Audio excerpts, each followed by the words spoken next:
Sejam muito bem-vindos a mais uma explicação estruturada. Hoje a gente vai mergulhar nas ideias de um cara que foi um verdadeiro rebelde intelectual. Estamos falando de Pedro Abelardo. Esse lógico medieval simplesmente decidiu virar o jogo e desafiar radicalmente todas as regras estabelecidas da filosofia antiga. E bom, o que a gente vai fazer aqui é decifrar exatamente como ele fez isso e por que as ideias dele acabaram sendo mas tão revolucionárias para a história do nosso pensamento.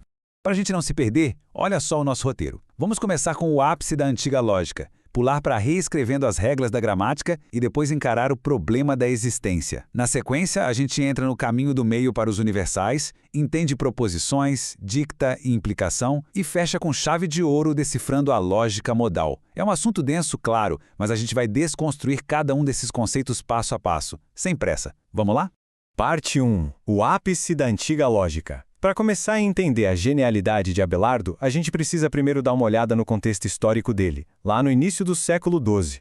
Sabe, o cenário acadêmico medieval era bem dividido. Existia a chamada Antiga Lógica, que era aquela tradição lá de Boécio e que atingiu seu ápice justamente com o trabalho de Abelardo. Isso tudo rolou bem antes da Nova Lógica, que foi quando os textos completos de Aristóteles finalmente chegaram nas universidades medievais. O mais louco de tudo isso é que Abelardo dominava completamente essa lógica antiga. Ele teve sacadas estruturais tão geniais que os lógicos que vieram depois dele, mesmo tendo os textos novinhos de Aristóteles nas mãos, acabaram deixando passar batido. Inacreditável, não é? E aqui entra um conceito fascinante da época, a ars sermocinalis. Olha só, para Abelardo, lógica e gramática não andavam apenas lado a lado, elas eram praticamente inseparáveis. Ele via a lógica como uma disciplina linguística que lidava com sermones. E o que são esses sermones? São as palavras vistas pelo seu significado real, profundo, e não apenas vozes, que seriam só aqueles ruídos vocais, sabe, sons vazios soltos no ar. A ideia central aqui é que, para uma lógica funcionar de verdade, a gente tem que, obrigatoriamente, começar entendendo muito bem as partes da gramática, como os substantivos e os verbos. Parte 2. Reescrevendo as regras da gramática. E é exatamente essa exigência absurda por precisão estrutural que leva a gente à primeira grande rebelião de Abelardo contra as regras do próprio Aristóteles. A tradição de Aristóteles dizia o seguinte: só os verbos carregam tempo, substantivos não. Mas vamos quebrar isso em passos para ver o que o Abelardo fez. Ele provou por A mais B que os substantivos têm, sim, um tempo presente embutido neles. Pensa na frase Sócrates foi um menino, dita sobre o Sócrates já velhinho. Se o tempo ficasse só e somente no verbo no passado, essa frase seria o mesmo que dizer um menino foi Sócrates. Mas pera lá, isso é óbvio que é falso, porque ele agora é um homem velho. Então o pulo do gato do Abelardo foi perceber que para o sentido lógico ficar perfeito, a gente precisa reescrever a frase como algo que foi um menino é Sócrates. Percebem a diferença? Essa desconstrução mostra que os substantivos têm uma âncora invisível no tempo presente, e isso obriga a gente a reescrever as frases para achar o sentido verdadeiro delas. O raciocínio por trás disso é simples, mas tem um poder absurdo. Sem verbo, não existe sentido completo. A gente consegue formar uma frase perfeitinha sem o substantivo, tipo quando a gente exclama, vem aqui, ou apenas constata, está chovendo. Mas tenta fazer uma frase completa sem verbo. É impossível. Ele até pegava trechos como é um homem e tratava como uma unidade verbal só, totalmente inseparável, acabando com aquela ideia de que o verbo ser ficava ali solto, independente do resto do predicado. Parte 3. O problema da existência. Bom, entender o papel central do verbo é o que prepara o terreno para nossa próxima parada genial. Como lidar com o verbo mais confuso e traiçoeiro de todos, o famigerado verbo ser. Olha, ao longo da história, era a coisa mais fácil do mundo confundir o verbo ser funcionando apenas como uma ponte, uma ligação, tipo Sócrates é humano, com o verbo ser indicando uma existência literal e física, do tipo Sócrates existe. Abelardo sacou que se a gente tratar o é só como ferramenta de ligação, a gente foge de uma armadilha lógica gigantesca.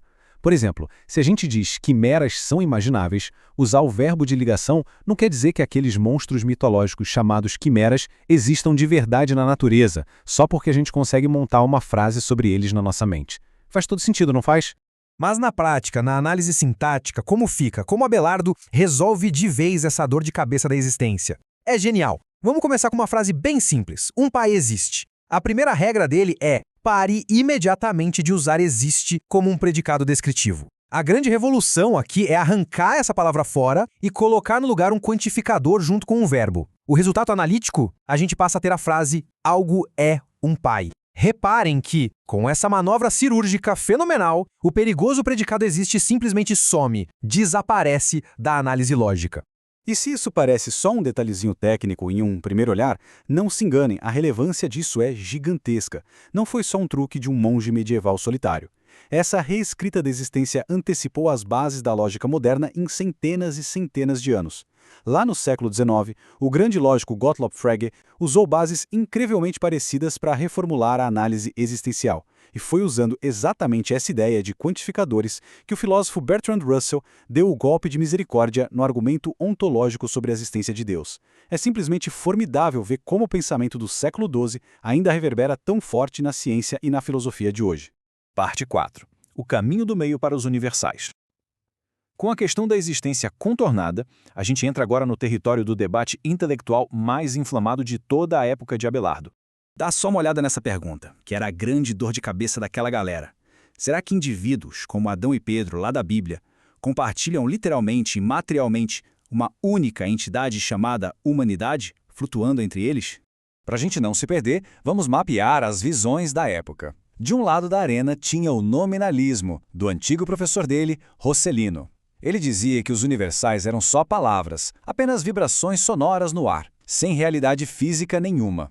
Do outro lado, o realismo do Guilherme de Champeau, o outro professor dele, que batia o pé defendendo que existia sim uma entidade literal compartilhada por todo mundo da mesma espécie. E o que Abelardo faz? Insatisfeito como um bom lógico, ele descarta os dois extremos e propõe o caminho do meio. Ele argumenta que não existe uma coisa substancial universal.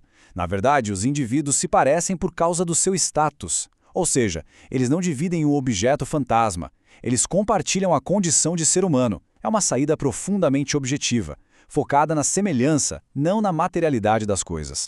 E para deixar isso cristalino de vez de como a nossa mente cria esses conceitos gerais sem precisar de objetos físicos invisíveis pelo mundo, ele usa uma analogia simplesmente poética. Ele diz, assim como um escultor transforma um pedaço de pedra em uma estátua, nosso intelecto transforma um som em uma palavra. Sabe, a palavra homem ou árvore não é um mero soprinho de vento saindo da boca, mas também não é um objeto universal solto no espaço. Ela ganha poder porque a nossa mente atua como um escultor. A gente dá sentido, molda aquele som e transforma a vibração vocal num conceito mental. É brilhante. Parte 5.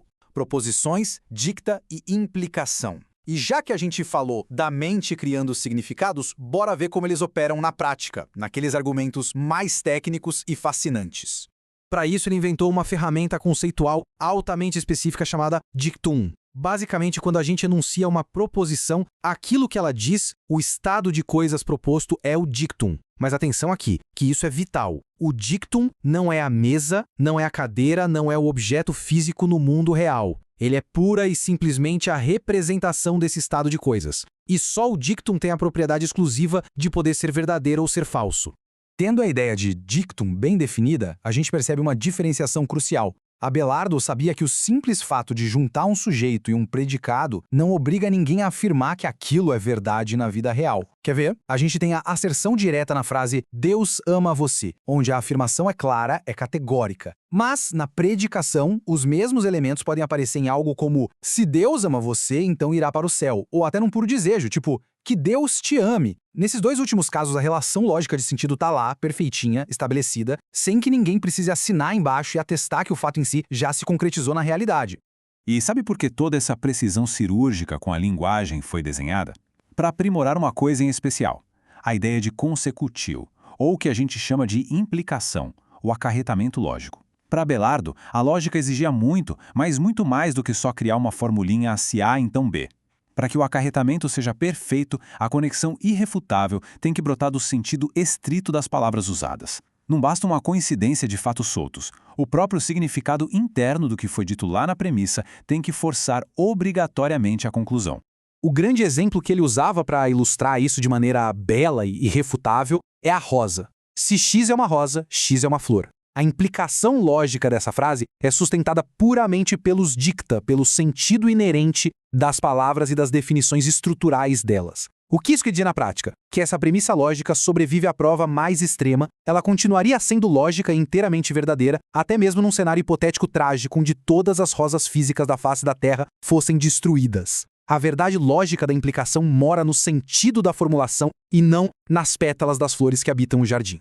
Parte 6. Decifrando a lógica modal. Chegamos na reta final e agora a gente vai ver como Abelardo resolveu o que parecia ser um quebra-cabeça insolúvel envolvendo a ideia de possibilidade e realidade. Para a galera da Idade Média, essa pequena perguntinha era um conflito perturbador, parecia uma quebra da realidade. É possível que o rei não seja o rei? Afinal, as palavras afirmam e negam a mesma coisa quase no mesmo fôlego. Como solucionar essa contradição maluca sem destruir a coerência intelectual? Bom, Abelardo matou a charada dividindo a interpretação do texto em dois caminhos totalmente distintos. O primeiro é a interpretação de sensu, ou seja, pela composição inteira da frase. Se a gente pegar a afirmação completa e engessada, o rei não é o rei, e tentar dizer que isso pode ser verdade, a gente bate numa barreira de impossibilidade lógica absoluta. Um ente não pode ser e não ser aquilo que é no mesmo instante. Impossível. Mas aí vem o segundo caminho, a interpretação de ré, ou por divisão, onde a gente separa o indivíduo do título dele. Aquele ser humano lá que hoje ostenta a coroa tem sim uma possibilidade imensa de ser subitamente deposto e perder o trono. Isso é politicamente e fisicamente possível. Com essa clareza genial, ele separou um absurdo analítico de um fato mundano que pode muito bem acontecer, sedimentando as bases para as lógicas modais futuras.